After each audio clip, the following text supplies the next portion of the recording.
chua mingin sibai ule Raboni ti lanyanga Raboni ti chu zirtir tu ti nania Bible chuan Isua kha ako nani Raboni ti lagron lang nang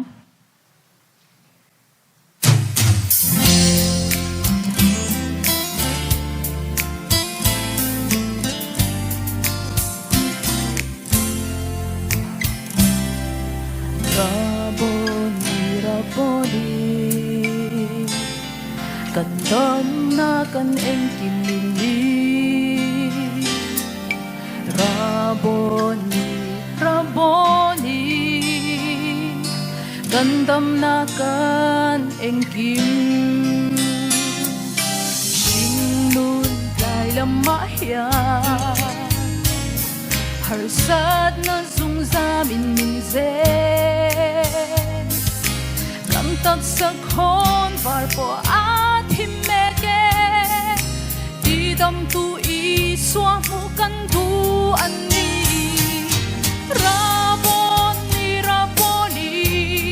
Kandam na kan engkimanisi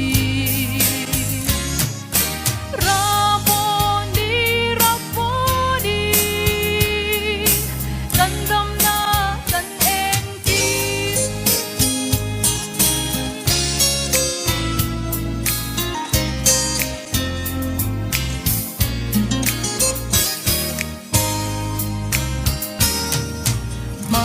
khóc về phần ang kha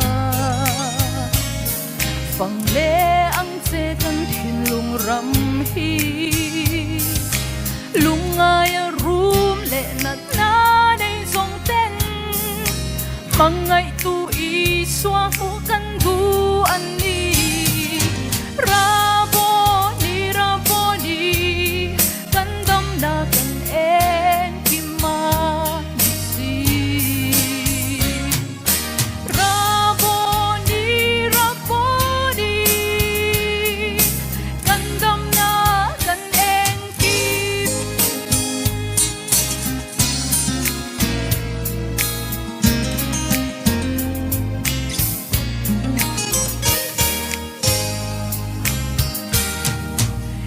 rong bol tu rin min pui la kong di tu min ko mu ze lang che nun nem le zai dam min zir tir la zir tir tu i swa ma shwai ze ta che Raboni, Raboni kandam na kan en Raboni, Raboni Kandam na kan engkim Raboni, Raboni Kandam na kan engkim manisi Raboni, Raboni Kandam